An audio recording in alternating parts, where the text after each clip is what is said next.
I am Ethan Vance. I am 33 years old. For 15 grueling, heartbreaking years, my own family threw me out into the cold like discarded garbage, absolutely convinced that I would spend my entire existence as a complete and utter failure.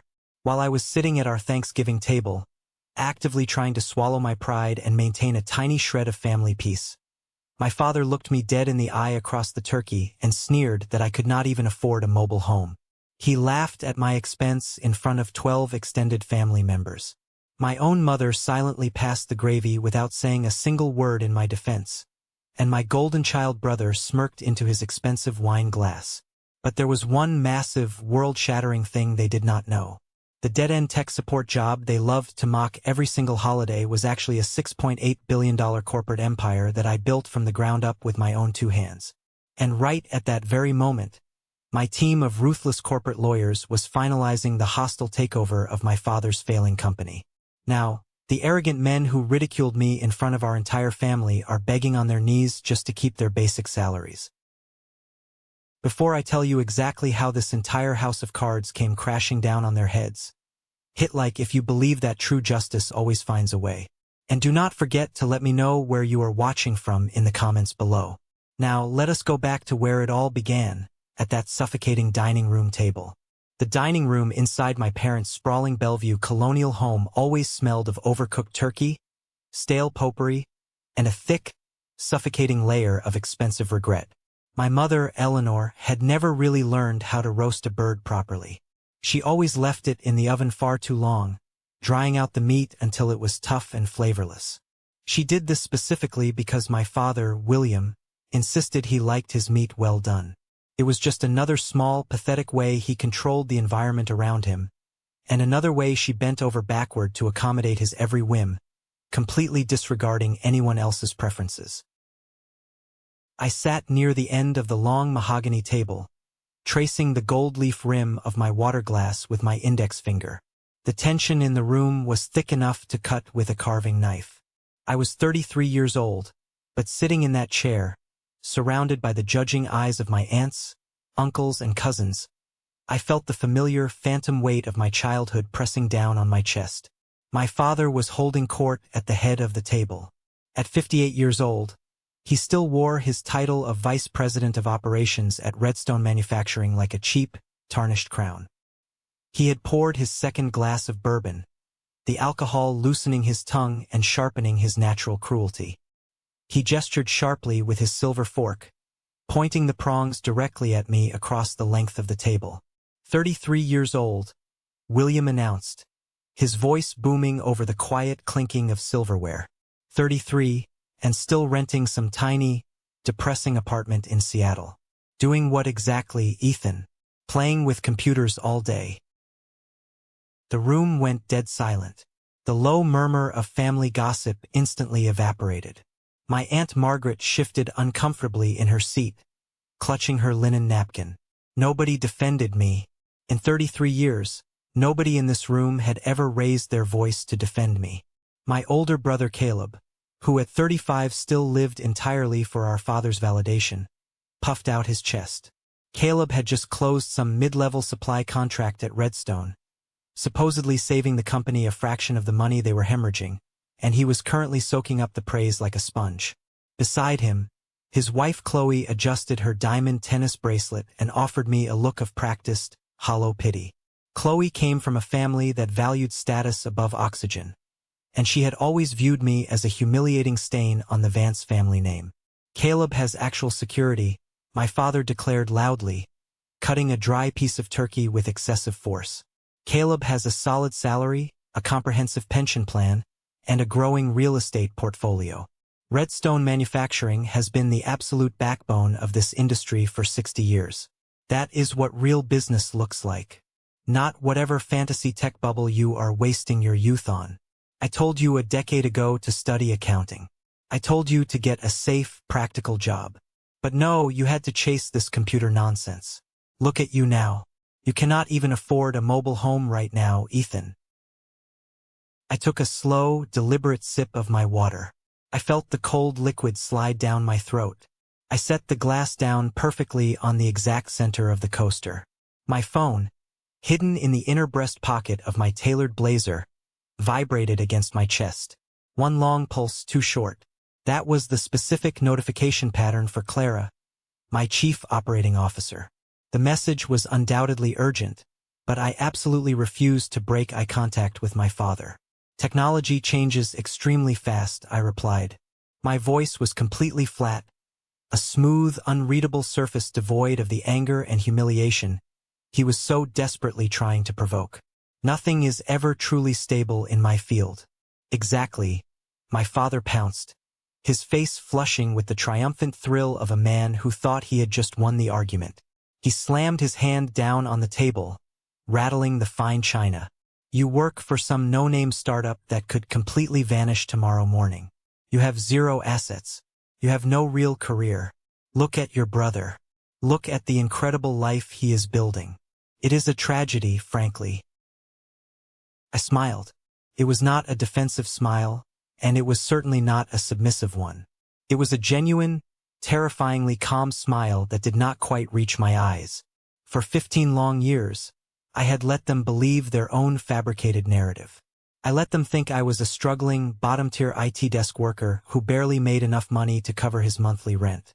I let them assume the absolute worst about me every single time I dodged their invasive questions about my career. It was significantly easier to let them live in their delusion than to explain the complex truth to people who were firmly committed to misunderstanding me. My phone vibrated again. This time, the pulsing was continuous. I reached into my jacket, pulled out the device, and glanced at the screen under the edge of the table. Clara's message was brief, clinical, and completely devastating. The board has unanimously approved the final terms. The acquisition of Redstone closes on Saturday. The global press release goes out Monday morning at market open. Congratulations, boss. I locked the screen and slid the phone back into my pocket. I placed my hands on the table and slowly stood up. I smoothed the lapels of my dark charcoal suit. It was a custom Tom Ford piece, a fabric so fine and expensive that my father probably assumed I had bought it off the rack at some discount department store. "Would you excuse me?" I said quietly, addressing the silent room. "I have a rather urgent work emergency to handle." My father scoffed loudly, throwing his hands up in the air in an exaggerated display of disgust. "See, you cannot even enjoy a simple family holiday meal without your little tech support desk calling you in to fix a broken printer. What a pathetic, stressful way to live your life." I looked at him. I really looked at him, absorbing the sheer, blinding arrogance of a man standing proudly on the deck of a sinking ship, mocking the captain of the rescue vessel that was about to either save him or run him over. "You are absolutely right, William," I said softly. "It is no way to live at all." I turned and walked out of the dining room. As I moved down the hallway, I heard Caleb mutter loudly about me probably getting fired by the end of the week, followed immediately by my Aunt Margaret's sharp, mocking bark of laughter. I walked out the heavy oak front door and stepped into the crisp, biting November air. I had parked my battered 2015 Honda Civic directly in their driveway specifically for this exact occasion. I kept that old car registered, maintained, and insured for the sole purpose of driving it to these toxic family functions. It perfectly fed their illusion of my failure. I started the sputtering engine, backed out of the driveway, and drove exactly 3 blocks away through the manicured suburban streets. I pulled into a dark, quiet cul-de-sac and parked the Civic under a flickering streetlight. I stepped out into the freezing drizzle, walked over to the sleek, obsidian black Porsche Panamera waiting silently by the curb, and slipped into the pristine driver's seat. The rich leather interior smelled like wealth, power, and untouchable success. I gripped the hand-stitched steering wheel, looking back through the rearview mirror toward the direction of my parents' house. They thought I was a monumental failure. They genuinely believed they held all the power, all the prestige, and all the moral high ground. But they had absolutely no idea what massive, unstoppable force was currently hurtling toward them in the dark. Just 72 hours left until their entire reality shattered. To truly understand the absolute ice running through my veins that night in the Porsche, you have to understand the searing fire I was forced to walk through to get there. I was not born a cold, calculating businessman. I was not naturally ruthless. I was systematically forged into one by the very people who were biologically obligated to protect, nurture, and love me. I remember my 16th birthday with perfect, agonizing clarity. It is a memory permanently burned into my psyche. I had spent 6 grueling months drafting, revising, and perfecting an application for a highly prestigious, fiercely competitive technology scholarship program at Stanford University. It was my only ticket out of that house. I brought the thick, cream-colored acceptance letter to the dinner table that night, my hands shaking uncontrollably with a mixture of immense pride and terrified, desperate hope. I carefully placed the letter right in front of my father's dinner plate. He did not even bother to read the whole page. He scanned the header, saw the words computer science and financial aid, and his face instantly hardened into a mask of pure disgust. He picked up the letter with 2 fingers, as if it were coated in disease, and deliberately ripped it straight down the middle. Then he put the pieces together and ripped it again. He tossed the shredded remnants of my future directly onto my plate, right over my birthday dinner. "This is absolute garbage," he had said. His voice was not loud or angry. It was worse. It was entirely dismissive. "You are a foolish dreamer, Ethan, and dreamers end up broke and begging on the street. You are simply not smart enough for a real STEM field. You do not have the analytical brain for it. You need to focus on something practical like basic administration. Besides, all the money in the college fund is going entirely to Caleb anyway. Caleb has the actual mind for business. He is going to be a leader. You are just going to completely embarrass this family if you try to punch above your weight class." I did not cry. I looked across the kitchen island at my mother, Eleanor. She was standing by the marble counter, methodically wiping down a spotless surface with a damp rag. She saw the whole thing happen. She saw my heart break into 1,000 jagged pieces on the floor. She saw my father systematically destroy my confidence. She simply averted her eyes, walked over to the table, and whispered in my ear that I should just listen to my father, apologize for being presumptuous, and keep the peace in the house. That was the exact moment I realized I did not have parents. I had a cruel warden, and I had a cowardly bystander who preferred my silent suffering over causing a minor inconvenience to her husband. 2 years later, on the morning of my 18th birthday, I packed a single, frayed canvas duffel bag. I had exactly $50 shoved in my pocket and a full-ride scholarship to a different university that I had secured entirely in secret, completely bypassing my father's permission or financial control. As I walked out the front door, my Aunt Margaret happened to be visiting for morning coffee. She stood on the porch, pressed a crumpled $20 bill into my hand with a look of absolute, unfiltered disgust. "Take this, you ungrateful boy," she sneered. "You will be crawling back here in tears within a month when the real world chews you up and spits you out. Do not expect us to roll out the red carpet when you fail." I dropped her $20 bill onto the welcome mat, stepped right over it, and kept walking down the driveway without looking back once. I never crawled back. I never asked them for a single dime. I actually dropped out of college during my sophomore year, not because I was failing my classes, but because my technological concepts were moving significantly faster than the outdated university curriculum.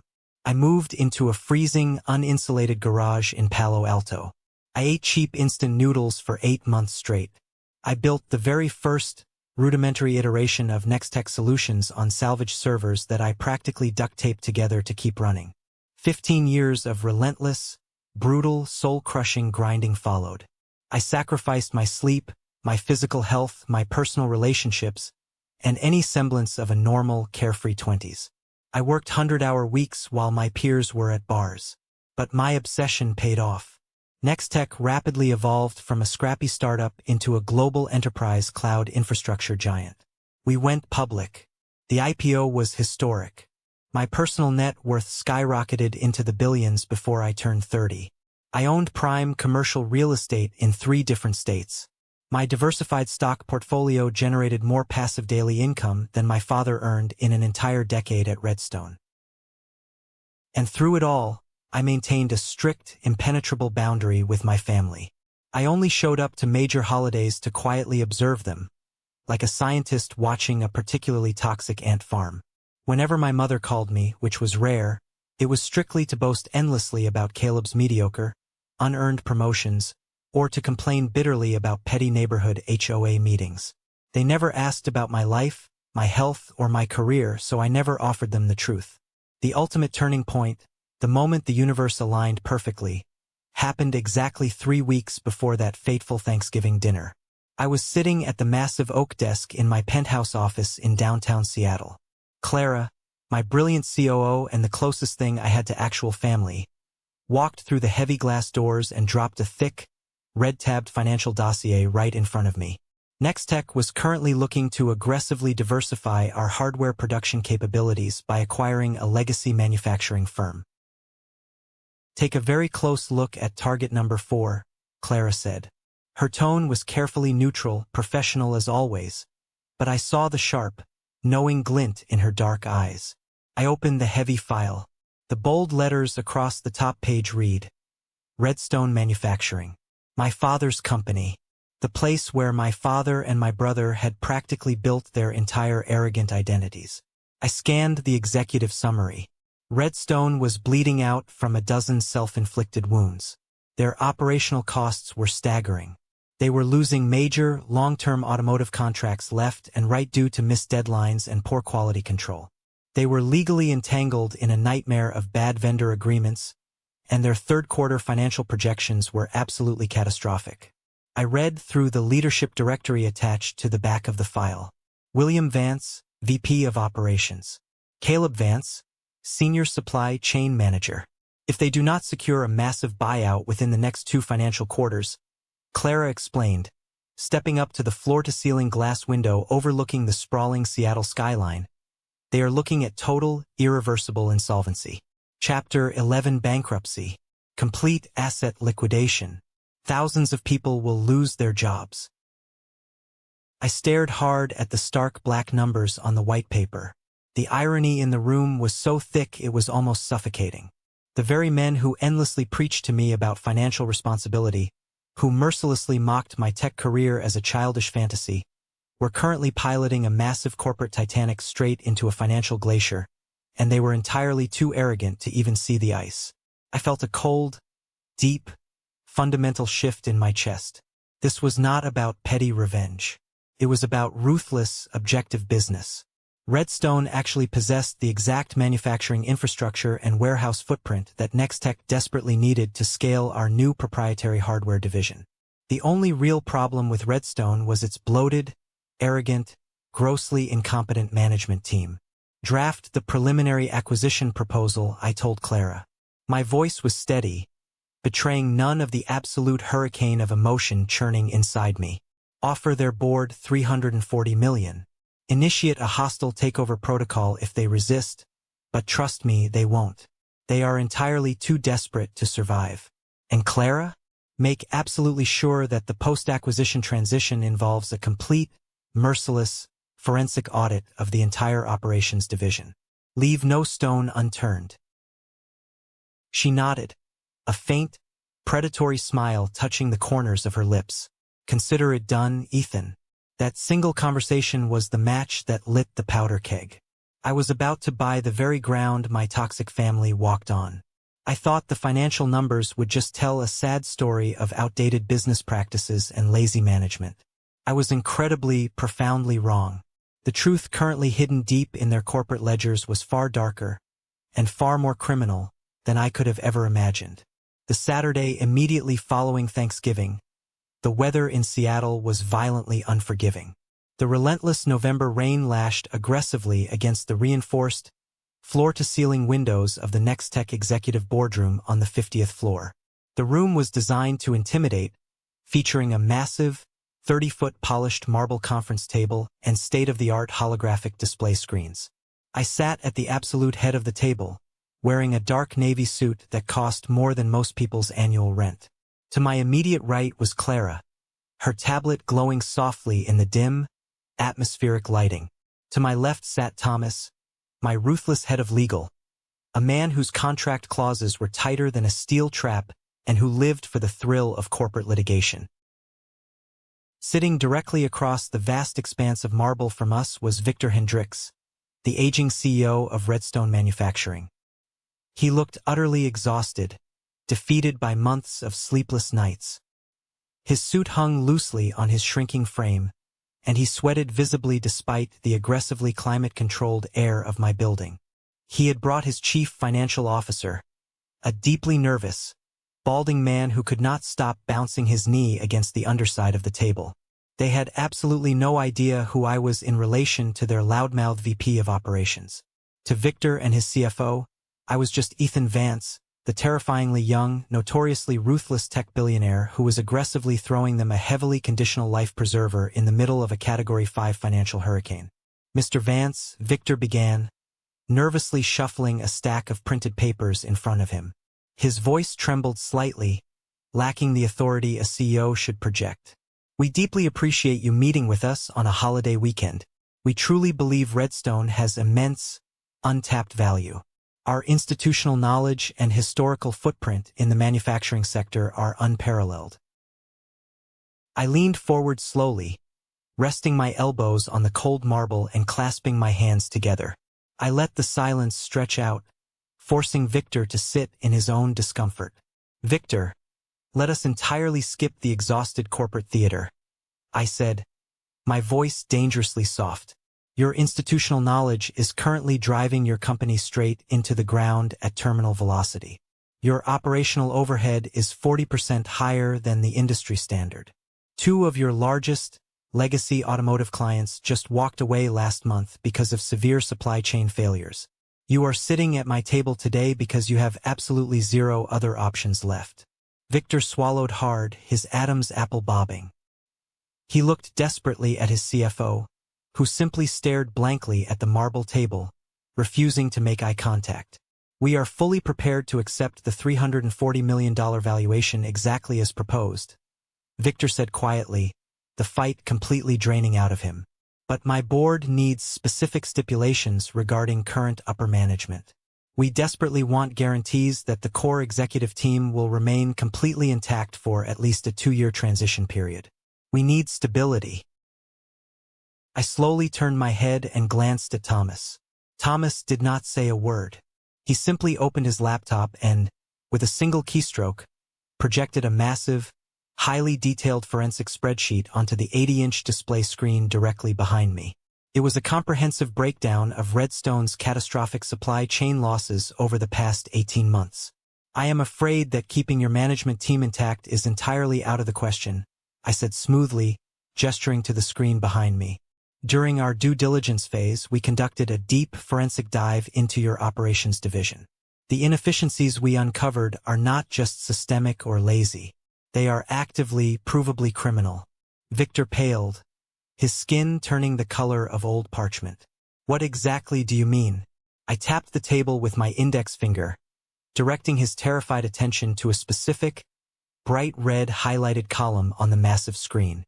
8 months ago, your company abruptly switched its primary raw material supplier for your Ohio plant to a brand new vendor called Apex Industrial. That specific contract cost your company 22% more than your previous, highly reliable vendor. Furthermore, the material quality from Apex was so remarkably poor that it resulted in a massive multimillion-dollar product recall. Why on earth was that vendor approved? Victor wiped a bead of sweat from his forehead with a trembling hand. That contract was thoroughly vetted and handled by our operations VP and his senior supply chain manager. They vehemently assured the board it was a necessary and strategic pivot due to international tariff changes.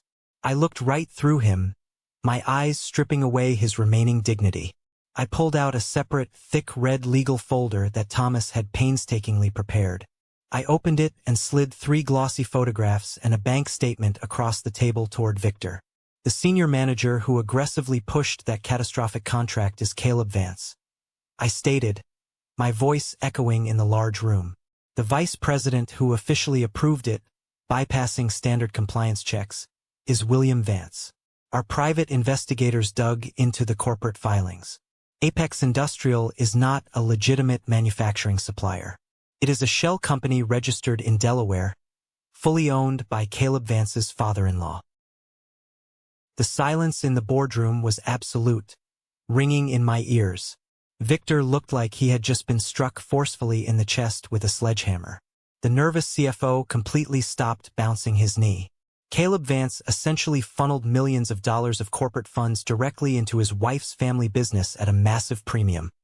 I continued, my voice dropping to a low, dangerous register that demanded absolute attention.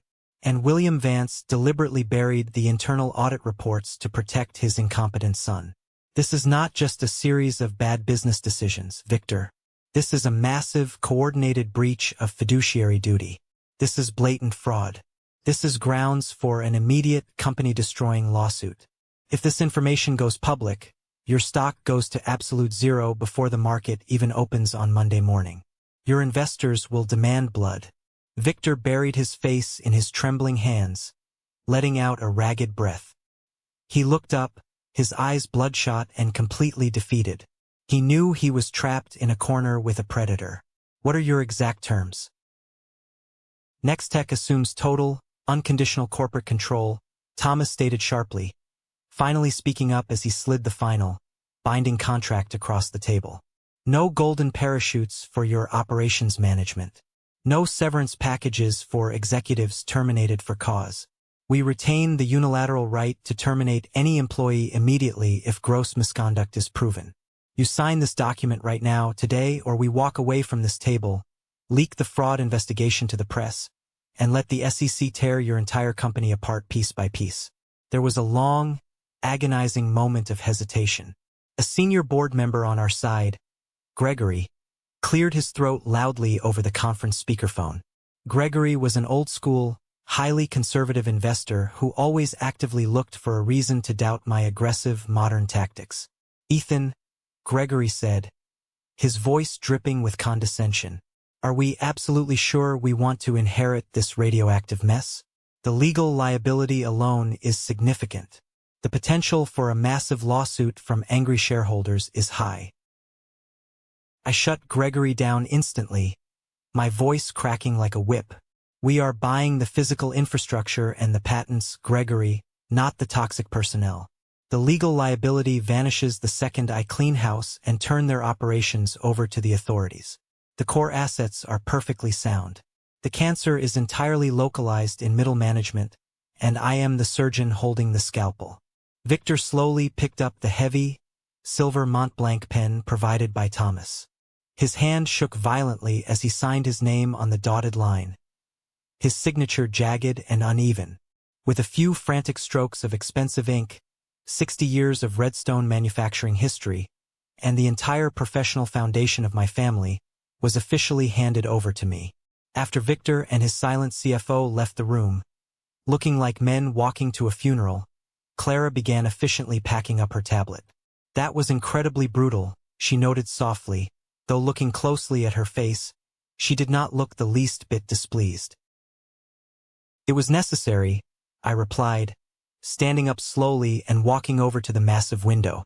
I looked out over the gray, rain-soaked city below. I had just successfully purchased the very entity that gave my cruel father his entire inflated sense of superiority. I literally owned the oak desk he sat at. I owned the company checks he deposited every 2 weeks. I owned the entire corporate ladder he had spent 30 years ruthlessly climbing. Prepare the immediate termination protocols, I told Thomas, not turning away from the glass. I want Marcus and the elite HR restructuring team waiting in the lobby of Redstone's Tacoma facility first thing Wednesday morning. Nobody gets a pass. Nobody gets a warning. I walked out of the boardroom feeling a strange, intoxicating mix of pure adrenaline and profound, chilling clarity. The dark storm was no longer just gathering on the horizon. It was here, and it was about to wash away 15 years of toxic lies, manipulation, and abuse. Sunday night, the massive penthouse was completely, hauntingly silent. The only sound was the heavy, rhythmic drumming of the rain beating against the reinforced glass of my living room windows. I walked over to the custom wet bar, poured myself a generous glass of Macallan 25, and watched the amber liquid catch the low, moody light of the room. I sat down at my expansive kitchen island, cracked my knuckles, and opened my laptop. Because the ink on the contract was dry, I now had total, unrestricted administrative access to Redstone's internal corporate servers. I bypassed their outdated firewall with ease and pulled up the highly confidential HR files for the operations division. I desperately wanted to see the exact mechanism of my father's delusion in black and white. I wanted to see the paper trail of the lies they told themselves. William Vance's personnel file was exactly what I expected, yet somehow still deeply pathetic. 31 years of continuous employment. He started as a lowly floor supervisor and bullied, intimidated, and manipulated his way up the ranks. His official performance reviews over the last 10 years were shockingly mediocre. Meets basic expectations. Actively resists modern software integration. Relies entirely on outdated, inefficient metrics. He had not received a single merit-based salary promotion or significant bonus in 4 years. He was a corporate dinosaur waiting blindly for the meteor, completely unaware that the sky was actively falling around him. Then I clicked over and opened Caleb's file. It was a staggering masterpiece of blatant nepotism. Caleb had been promoted 3 separate times in just 6 years, despite a massive, undeniable trail of written warnings from project managers regarding his consistently missed deadlines, aggressive behavior toward female subordinates, and general incompetence. Digging deeper into the archived documents, I found a scanned, handwritten note from Susan, my father's loyal executive secretary of 20 years. Susan had bravely filed a formal HR complaint about Caleb 2 years ago, risking her own job to speak up. Caleb Vance consistently creates a highly toxic and hostile work environment. Susan had written in precise, careful handwriting. He routinely offloads his massive administrative errors onto junior staff members, refuses to take accountability, and explicitly leverages his blood relationship with the vice president of operations to avoid any disciplinary action. If this behavior continues, I deeply fear for the long-term stability and morale of this department. My father had personally intercepted and overridden Susan's complaint before it reached corporate HR. He had stamped it as a minor, resolved interpersonal conflict, and buried it in a subfolder. He actively protected the golden child at the extreme expense of the company, the hardworking employees, and ultimately his own legacy.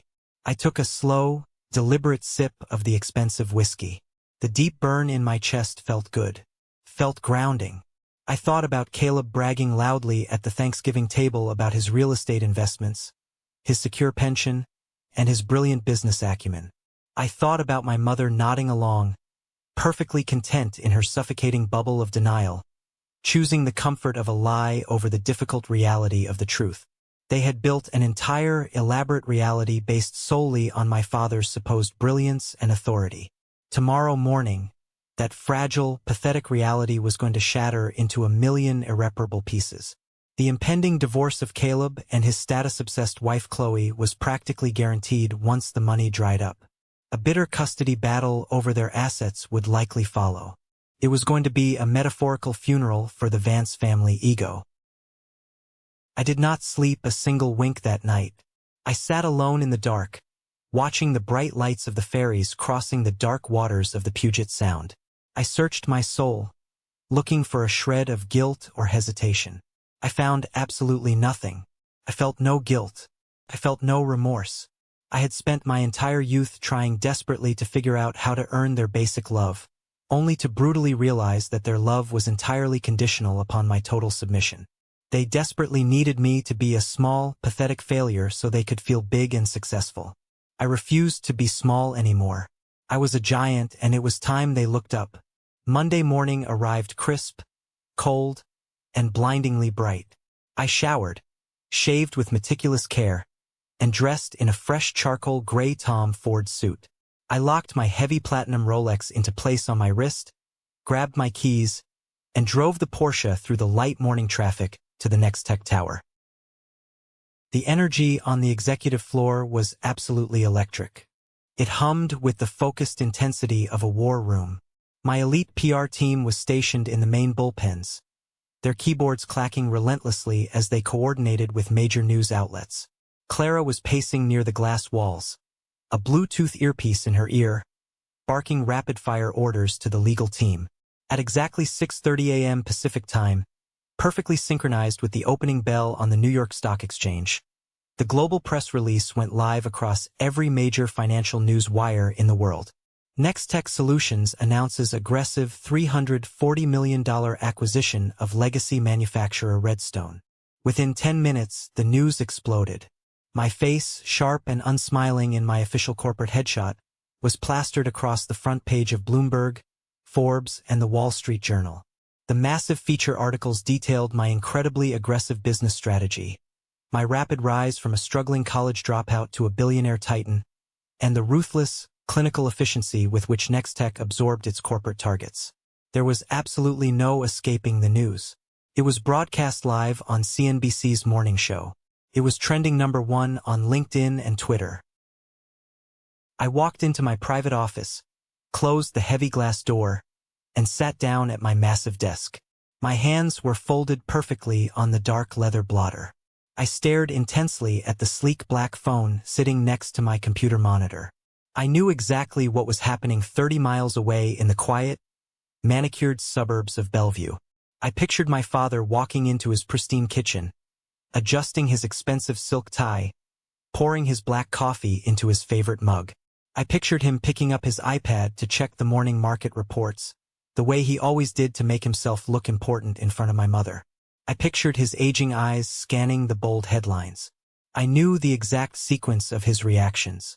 The mild confusion settling in first. The squinting at the screen, assuming it was a typo. The sudden, horrifying, breathtaking realization as he looked at the high-resolution photo of his deeply estranged, supposedly failed son staring back at him under the banner of a multi-billion-dollar corporate buyout. The terrifying realization that his son was now his supreme boss. At exactly 7:14 a.m., the phone on my desk finally began to ring. The shrill sound cut through the silence of my office like a siren. I calmly looked down at the glowing caller ID screen. It was a Bellevue area code. It was my father's personal cell phone number. I did not answer immediately. I let it ring once. I let it ring twice. 3 times. I let the absolute, suffocating panic build on the other end of the line. I let him sweat. Then, with a slow, deliberate motion, I reached out and picked up the receiver. The silence on the line was heavy, thick with a deep, existential terror I had never, ever heard from him before. The storm had finally made landfall, and there was nowhere left for him to hide. The phone on my massive oak desk continued to ring, the shrill, demanding sound echoing off the floor-to-ceiling glass windows of my executive suite. I let it ring. I sat perfectly still in my ergonomic leather chair, my hands folded calmly on the dark blotter, counting each ring with a steady, calculated breath. 1, 2, 3, 4. I wanted the heavy anticipation to stretch out across the 30 miles separating us. I wanted the terrifying reality of the situation to slowly, methodically suffocate the relentless arrogance out of the man on the other end of the line. On the 7th ring, just before it was scheduled to click over to my corporate voicemail, I finally reached out and picked up the heavy receiver. "Ethan Vance speaking," I said. My voice was a perfectly calibrated mask of absolute corporate indifference. I sounded like a man who was about to order a morning coffee, not a man who had just violently upended his family's entire financial existence. "Ethan." My father's voice cracked instantly the second he heard me speak. It was breathless, tight, and completely stripped of the booming, aggressively authoritative tone he always utilized to completely dominate the Thanksgiving dinner table. "Ethan, what the hell is going on? What is this absolute garbage playing on the news this morning? They are running a massive, continuous story on CNBC right now. They are openly stating that your company, this Nextech thing, just bought Redstone. They are putting your professional picture right there on the screen and calling you the chief executive officer." "Yes, William," I replied smoothly, leaning back in my chair and looking out at the sprawling, rain-soaked Seattle skyline. Nextech Solutions officially acquired Redstone Manufacturing for a total valuation of $340 million. The final, legally binding paperwork was signed by Victor Hendricks on Saturday afternoon right here in my boardroom. We initiated the global press release at market open this morning. There was a long, incredibly heavy silence on the line. I could literally hear his rapid, shallow breathing. I pictured him standing alone in his pristine, granite countertop kitchen, his expensive silk tie suddenly feeling like a tightening noose around his thick neck. I pictured the morning coffee going completely cold in his favorite mug. "This is a massive mistake," he stammered, the deep-seated denial kicking in incredibly hard. He was desperately trying to fit this massive new piece of information into his tiny, narrow worldview. "This has to be some kind of incredibly sick joke or a media error. You do not have that kind of money. You are just a tech support worker. You rent a tiny apartment. You drive a beaten-up Honda Civic. You cannot possibly afford to buy my entire company. You do not have the financial leverage. I own the massive corporate building you are standing in right now, William," I said, my voice dropping to a low, incredibly dangerous register that left absolutely no room for debate. "I literally own the exact wooden desk you sit at every single day. I own the corporate ladder you spent 30 years of your life desperately and ruthlessly climbing. I dictate your salary. I control your benefits package.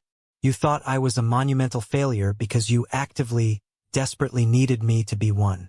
You needed a convenient punching bag to make yourself feel infinitely superior. But while you were busy mocking my career choices and trying to make me feel small, I was busy building an unstoppable empire. And this morning, my empire just swallowed your entire world whole."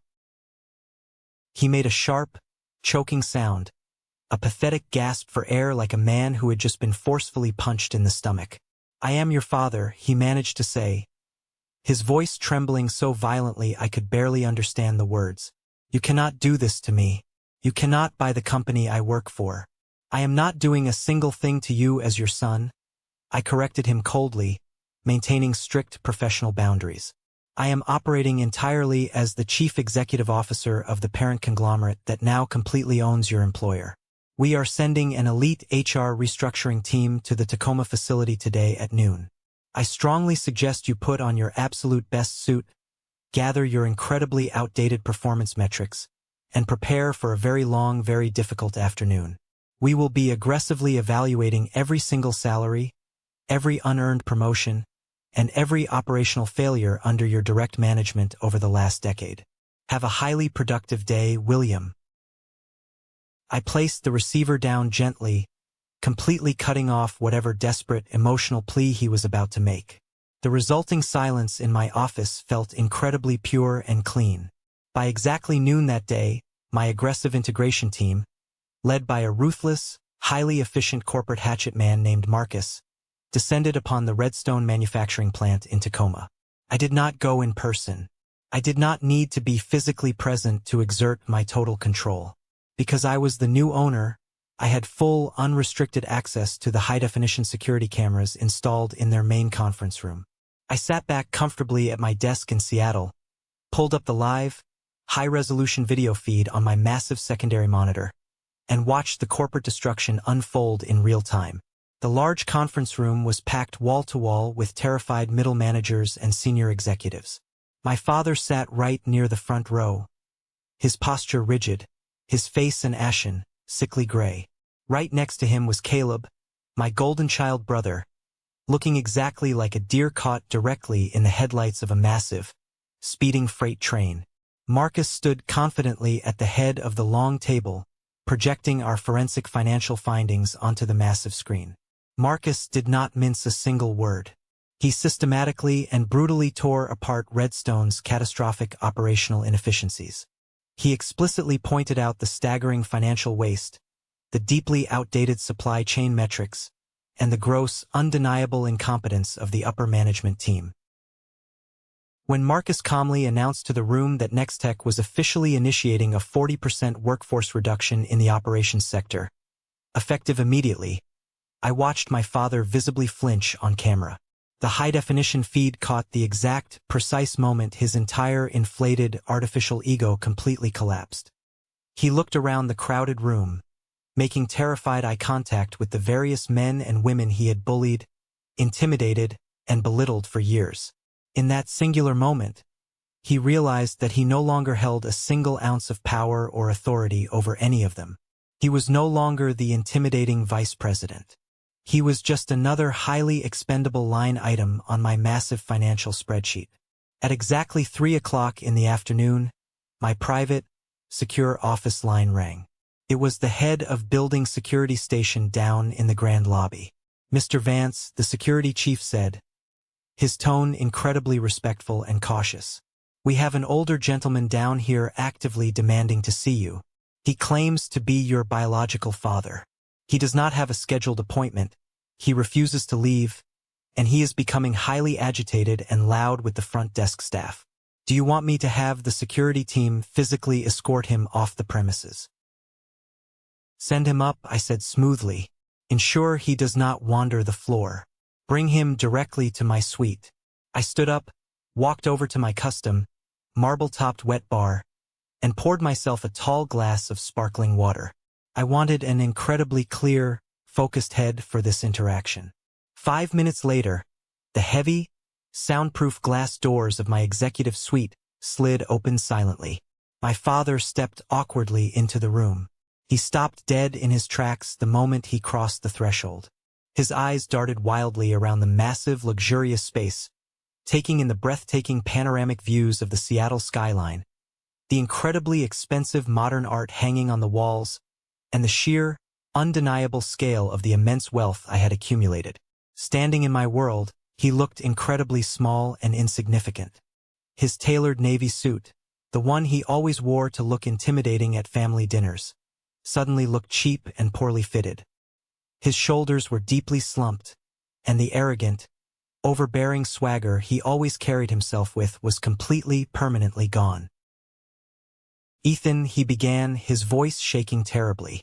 He took a slow, hesitant step forward, treating the plush carpet of my office like it was a deadly minefield. "Have a seat, William," I said, gesturing casually to the sleek, imported leather guest chair positioned directly opposite my massive desk. I did not offer him a drink. I did not offer him a warm, familial greeting. I did not even stand up to shake his hand. I sat back down at my desk, folded my hands together, and waited. He practically collapsed into the heavy leather chair. He looked at me, really looked at me, perhaps for the very first time in my entire 33 years of life. He did not see the awkward, desperate, terrified teenager he had so casually emotionally abused. He saw a billionaire titan. He saw a man who held his entire financial future, his precious pension, and his public reputation firmly in the palm of his hand. "I do not understand any of this," he whispered, his eyes wide with a mixture of raw fear and profound, undeniable confusion. "How did you possibly do this? Where did you get this kind of leverage? Why did you deliberately hide this from us for all these years? We are your family, Ethan. We would have celebrated this incredible success with you. You would have aggressively exploited this." I corrected him sharply, slicing straight through his pathetic, revisionist attempt at rewriting our incredibly toxic history. "You would have weaponized my financial success to elevate your own pathetic social status at your incredibly pretentious country club. You spent my entire childhood telling me I was a worthless dreamer. You literally ripped my college scholarship application into tiny pieces right in front of my face because my ambition deeply threatened your fragile, inadequate ego. You aggressively mocked my career at Thanksgiving dinner just 3 days ago. You proudly told the entire extended family that I could not even afford a mobile home. You built your entire identity on the false, comforting premise that you were fundamentally superior to me. I was just trying to toughen you up for the real world," he pleaded, leaning forward and gripping the edge of my desk with white knuckles. "The corporate world is an incredibly hard, unforgiving place, Ethan. I wanted you to be practical and grounded. I was just being a strong father. You were being a weak bully," I said flatly, my voice echoing slightly in the large room. "And your constant, relentless bullying absolutely made me ruthless. But we are not sitting here today to discuss your catastrophic, monumental failures as a parent. We are here to discuss your catastrophic, monumental failures as a vice president of operations." I slowly opened the thick, red-tabbed legal file sitting prominently on my desk. I saw his anxious eyes track the movement of the paper, his anxiety spiking instantly. He inherently knew his performance metrics were terrible, but he still foolishly thought he could fast-talk his way out of it like he always did. He still desperately thought his prestigious title and his tenure protected him from actual consequences. He had absolutely no idea about the massive, career-ending legal bomb I was about to drop directly onto his lap. I opened the heavy red folder and slowly, deliberately spread the highly confidential documents out across the smooth leather surface of my desk. I arranged them meticulously, making absolutely sure the bright yellow highlighted financial discrepancies and the damning signatures were perfectly visible from his exact angle. I wanted him to see the undeniable proof of his own demise.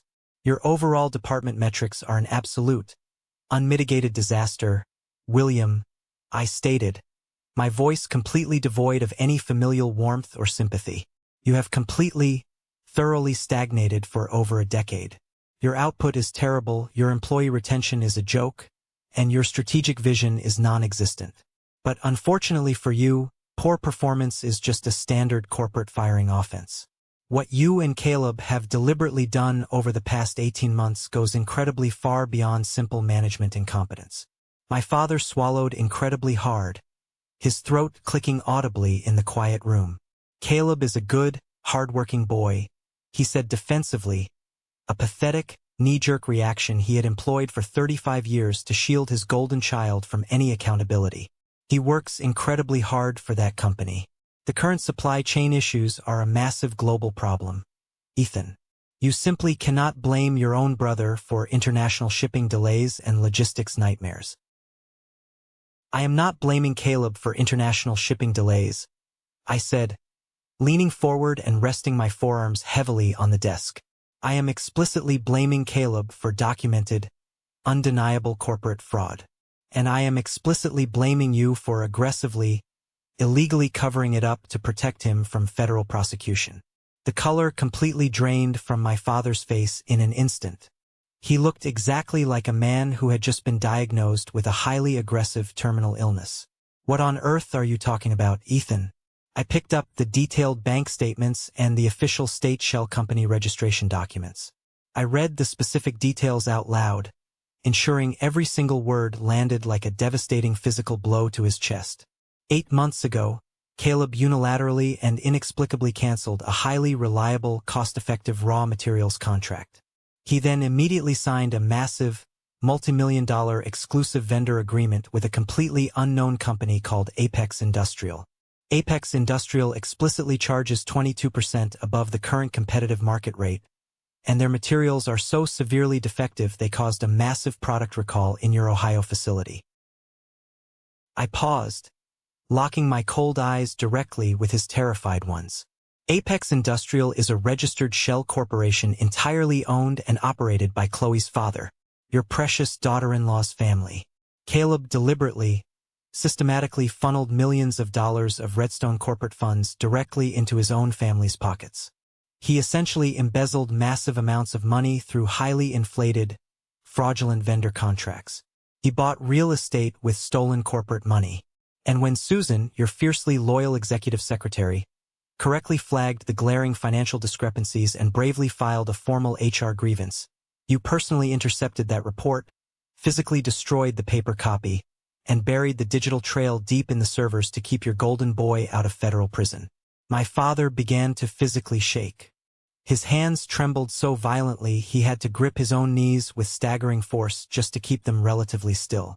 Ethan, please, he begged, his voice dropping to a desperate, broken, raspy whisper. You have to understand the pressure he was under. Chloe's family was actively threatening to cut them off financially. Caleb was drowning in massive, unmanageable debt. They were going to lose their luxury house. I had to step in and protect my son. I am his father, Ethan. I had to protect him from total ruin. You aggressively protected a white-collar criminal at the extreme expense of your own corporate integrity and the livelihoods of hundreds of innocent, hard-working factory workers.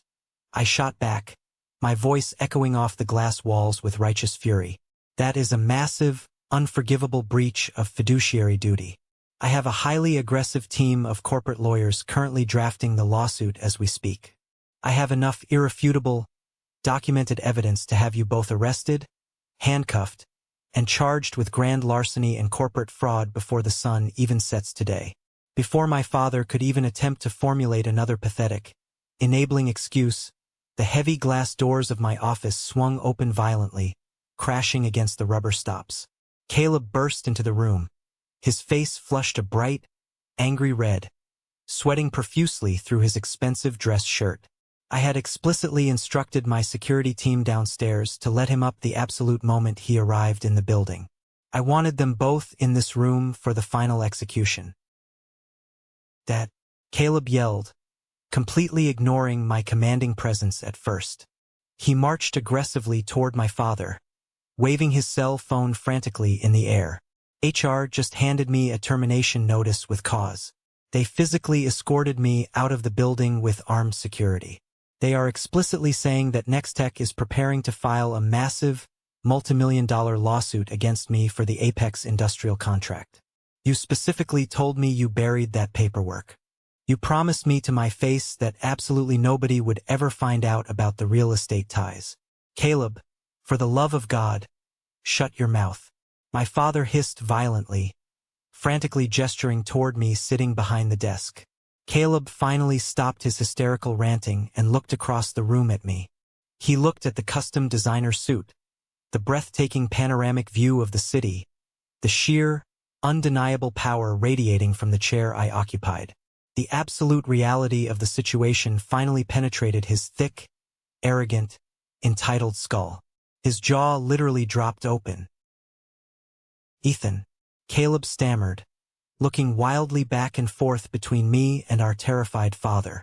"What are you doing sitting behind that desk? What is going on here?" "I own the company, Caleb," I said simply, my voice calm and deadly.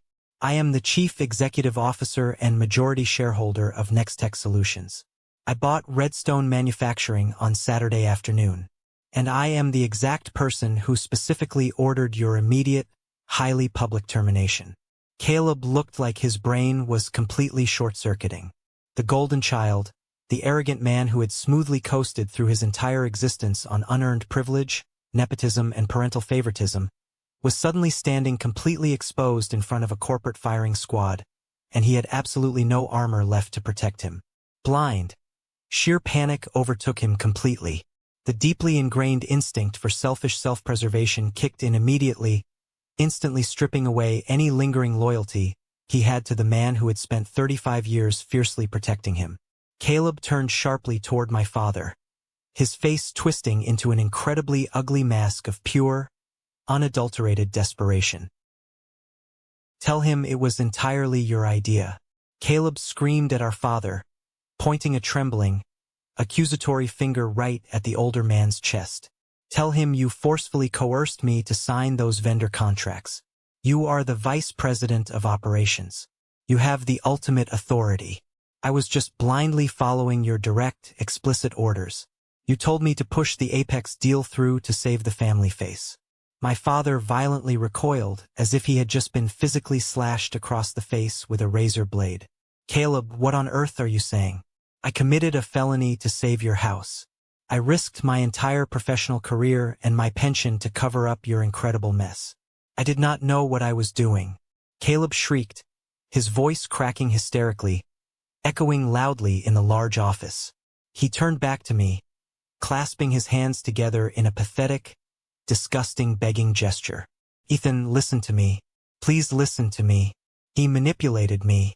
He explicitly threatened to fire me if I did not sign the Apex paperwork and secure the funds. He is trying to frame me to save his own skin. Please, Ethan, you have to believe me. I have a massive mortgage. I have 2 luxury car payments.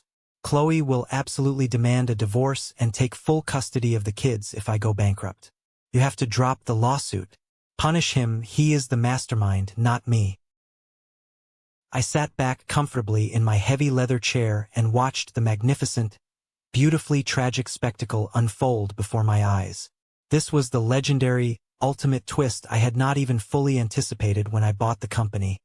but it was incredibly, profoundly poetic. My father had spent 35 years practically worshipping this boy. He had happily sacrificed my childhood, destroyed my self-esteem, and ultimately immolated his own corporate integrity to build a massive golden pedestal for Caleb.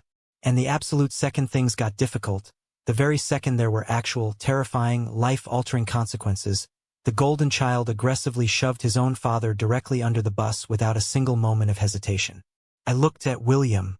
He was staring at Caleb with a look of profound, soul-crushing devastation. The lifelong illusion was completely, permanently shattered. He finally saw his absolute favorite son for exactly what he was. A weak, cowardly, highly manipulative parasite who cared for absolutely no one but himself. My father seemed to age 20 years in 10 agonizing seconds. He slumped back deeply into the guest chair, his eyes hollow, his breathing ragged and shallow. The grand empire he thought he built in his home and at his office was entirely reduced to smoking ash. "Are you quite finished throwing your father to the corporate wolves, Caleb?" I asked, my voice cutting through his hysterical, pathetic rambling like a freshly sharpened knife. Caleb stopped abruptly, panting heavily, looking at me with desperate, pleading, terrified eyes. "Your entire fabricated narrative is completely useless," I told him coldly, tapping the thick file. "I already possess Susan's original, handwritten HR complaint that names you explicitly. I have the highly encrypted digital footprints. I have the bank routing numbers tracing the money directly to your father-in-law's real estate holding company. I know exactly who initiated the fraud, and I know exactly who covered it up. The absolute only reason I am not calling the federal authorities right this very second is because the resulting public scandal and criminal trials would temporarily dip my newly acquired stock price, and I absolutely refuse to lose a single dollar of my personal wealth over your staggering, monumental stupidity." I stood up slowly, buttoning my suit jacket, towering over both of the broken men in my office. "Here is exactly what is going to happen next," I announced, delivering the absolute final, unappealable verdict. "Caleb, you are officially terminated effective immediately," I said, looking directly and mercilessly into my older brother's terrified, tear-filled eyes. "You are being fired for gross misconduct, massive financial negligence, and corporate fraud. You will receive absolutely no severance package. You will not receive a glowing letter of recommendation. Your accumulated company stock options are entirely, legally voided due to your explicit breach of contract. Furthermore, you will personally sit down with my lawyer today and sign a binding legal agreement transferring the stolen funds back to Redstone's accounts. Or my legal team will obliterate you in civil court until you cannot even afford a public defender. Now get out of my office, get out of my building, and never attempt to contact me again." Caleb opened his mouth to argue, perhaps to beg one last time, but the sheer, icy finality in my eyes stopped him dead in his tracks. He looked down at our father one last time, desperately hoping for a miraculous rescue that was never, ever coming. William did not even look at him. William just stared blankly at the expensive carpet. Caleb turned around, his shoulders shaking uncontrollably, and walked out the heavy glass door, his entire artificially inflated life completely ruined by his own insatiable greed. I turned my focused attention back to the thoroughly broken man sitting silently in the guest chair. "William," I said softly, the quiet tone far more terrifying than a shout, "you are officially stripped of your prestigious title as Vice President of Operations. You are being aggressively demoted to a part-time advisory role. Your new salary will reflect a brutal 60% pay cut. You will have absolutely zero direct reports, zero hiring authority, zero access to corporate funds, and zero executive privileges.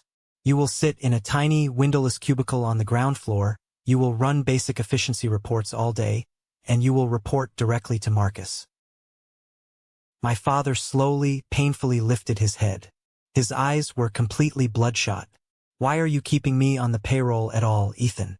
Why not just fire me and be done with it? Why drag this out?" "Because simply firing you is entirely too easy," I replied with brutal honesty. "Because I want you to wake up every single morning, drive to that factory, sit in a tiny, depressing cubicle, and remember exactly who owns you. I want you to experience the exact same feeling of total, suffocating powerlessness that you deliberately and systematically inflicted on me for 18 years.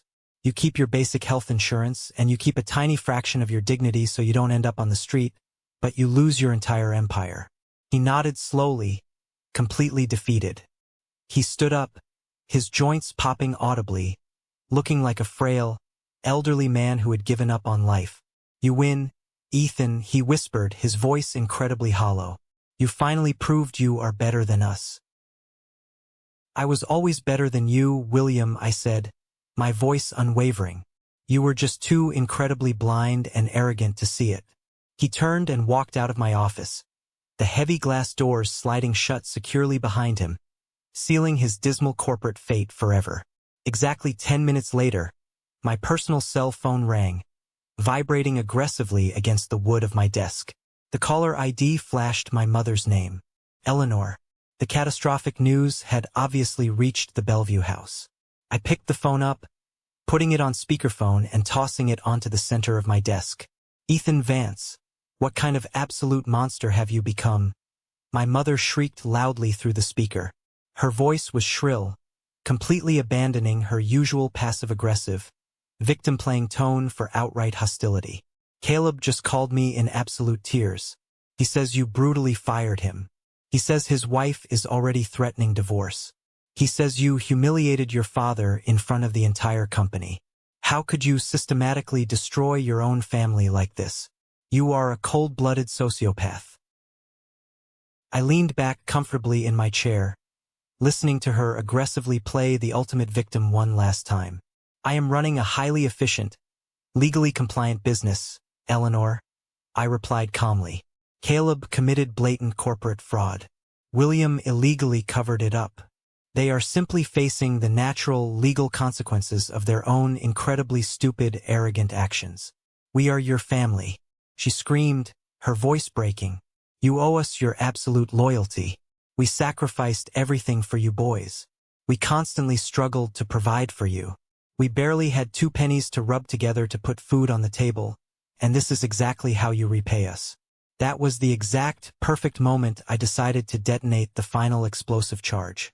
I had carefully saved the specific piece of information for over a decade, waiting patiently for the absolute perfect moment to completely expose her deeply ingrained hypocrisy.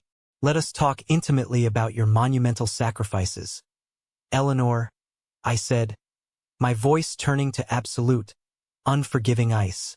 Let us talk specifically about how you constantly, relentlessly told me we were completely broke when I was in high school. Do you remember when I practically begged you on my knees for $50 to pay the application fee for that advanced coding camp? Do you remember looking me directly in the eye, sighing heavily, and telling me the bank account was completely empty, and that I needed to stop being so incredibly selfish? There was a slight, terrified hesitation on her end. I do not see what ancient history has to do with this current situation. 3 days after you looked me in the eye and told me we were completely broke, I interrupted her sharply. I was looking for a stapler in your home office desk. I found a massive bank withdrawal receipt tucked inside your personal ledger. It was a certified cashier's check for $80,000. You secretly took $80,000 out of your hidden inheritance account, an account you actively hid from my father, and you gave it entirely to Caleb for the massive down payment on his luxury house. You stole my college fund to buy him real estate. The silence on the phone was absolutely deafening. I could practically hear her heart completely stop beating. You lied to me for my entire life, I continued, my voice relentless and heavy. You passively watched my father emotionally abuse me, you actively watched him destroy my self-esteem, and you aggressively participated in starving me of resources just so you could secretly fund Caleb's lavish, unearned lifestyle. You are not a victim, Eleanor. You never were. You are the silent, manipulative architect of this entire toxic family dynamic. You actively enabled the monster, and you secretly funded the parasite. Ethan, I was just trying to make sure Caleb was properly settled, she stammered, the righteous anger completely evaporating, immediately replaced by the pathetic, broken stuttering of a massive liar caught red-handed.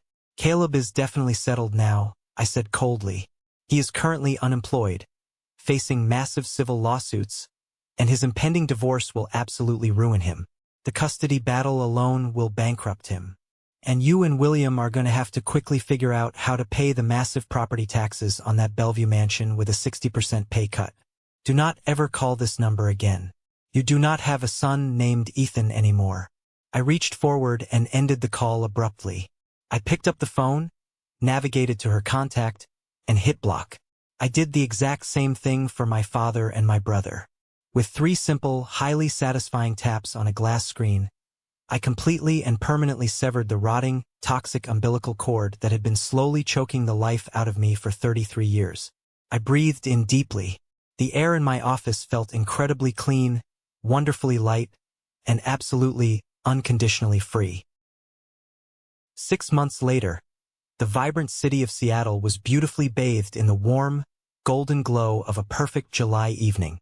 I stood on the massive, sprawling wraparound terrace of my penthouse, a heavy crystal glass of incredibly expensive bourbon in my hand.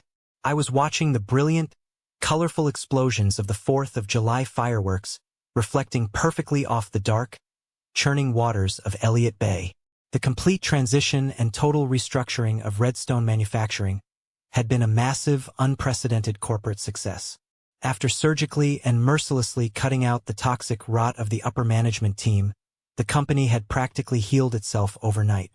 We modernized the incredibly outdated factory equipment, streamlined the disastrous supply chain, and, most importantly, we significantly raised the wages and secured the 401k retirement plans of the actual, hardworking men and women on the factory floor.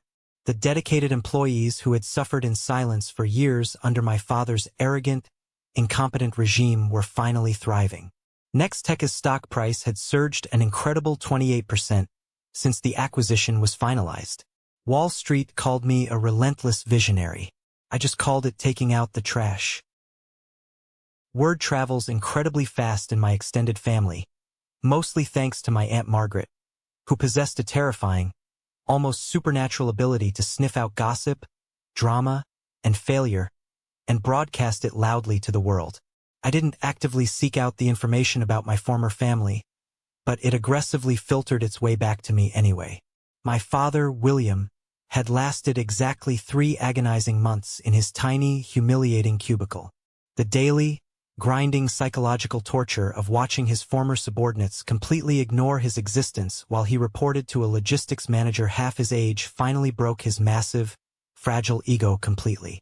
He officially submitted his letter of resignation in late March. Without his inflated vice president's salary, and severely burdened by a massive mountain of hidden credit card debt they had accumulated trying to maintain their wealthy facade for the neighbors, he and my mother were completely forced to sell the sprawling Bellevue Colonial. They drastically downsized to a small, incredibly modest 2-bedroom condo in a significantly less prestigious suburb. Their elite country club memberships were unceremoniously revoked due to unpaid dues. Their entire carefully curated social standing evaporated into thin air. Caleb's monumental downfall was even more spectacular and complete. Just as I accurately predicted, the absolute second the corporate money dried up, the lavish lifestyle vanished. Chloe, realizing her golden goose was entirely cooked and absolutely terrified of the looming financial ruin, aggressively filed for divorce before the ink on Caleb's termination papers was even fully dry. She ruthlessly took the house, she took the luxury cars, and she took primary custody of the kids. Caleb was currently renting a dingy, incredibly depressing apartment over a noisy bowling alley in Tacoma, working as a mid-level logistics dispatcher for a local trucking company, earning a tiny fraction of his former salary. My cell phone buzzed softly in my pocket, pulling me out of my peaceful thoughts. I pulled it out and glanced at the glowing screen. It was an incredibly long text message from an unknown number, but I recognized the distinct area code immediately. It was my father. He must have literally gone to the store and bought a new prepaid phone just to bypass the permanent block I had put on his primary number. I opened the message. It was a massive wall of text. Ethan, I know you explicitly told us never to contact you again, and I swear to you I will respect your boundaries after this single message. I have had a lot of time to sit in complete silence and think about my life, I have watched everything I built crumble into dust, and I finally realized that I am the exact person who tore it all down. I spent my entire life foolishly measuring a man's worth by his corporate title and his bank account, and I was completely, utterly blind to the incredible brilliance and strength of my own son. You built an empire, Ethan, and you did it entirely without me. I was deeply threatened by your potential, so I desperately tried to crush it. I protected Caleb because his dependence made me feel powerful, but I only ended up ruining his life too. I am so deeply, profoundly sorry for the immense pain I caused you. I do not expect your forgiveness. I do not deserve it. I just needed you to know that I finally see you. I am incredibly proud of the man you became, Dad. I stood there perfectly still on the terrace, the colorful fireworks booming loudly in the night sky above me, and I read the incredibly long message twice. If I had received this exact text message a decade ago, it would have fundamentally, emotionally shattered me. It would have sent me running desperately back to them, incredibly eager to finally collect the tiny breadcrumbs of affection I had starved for my entire life.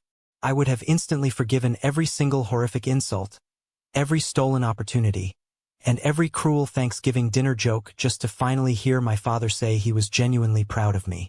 But standing there at 33 years old, looking out over the incredible corporate empire I had built with my own blood, sweat, and tears, I realized a profound, life-altering truth.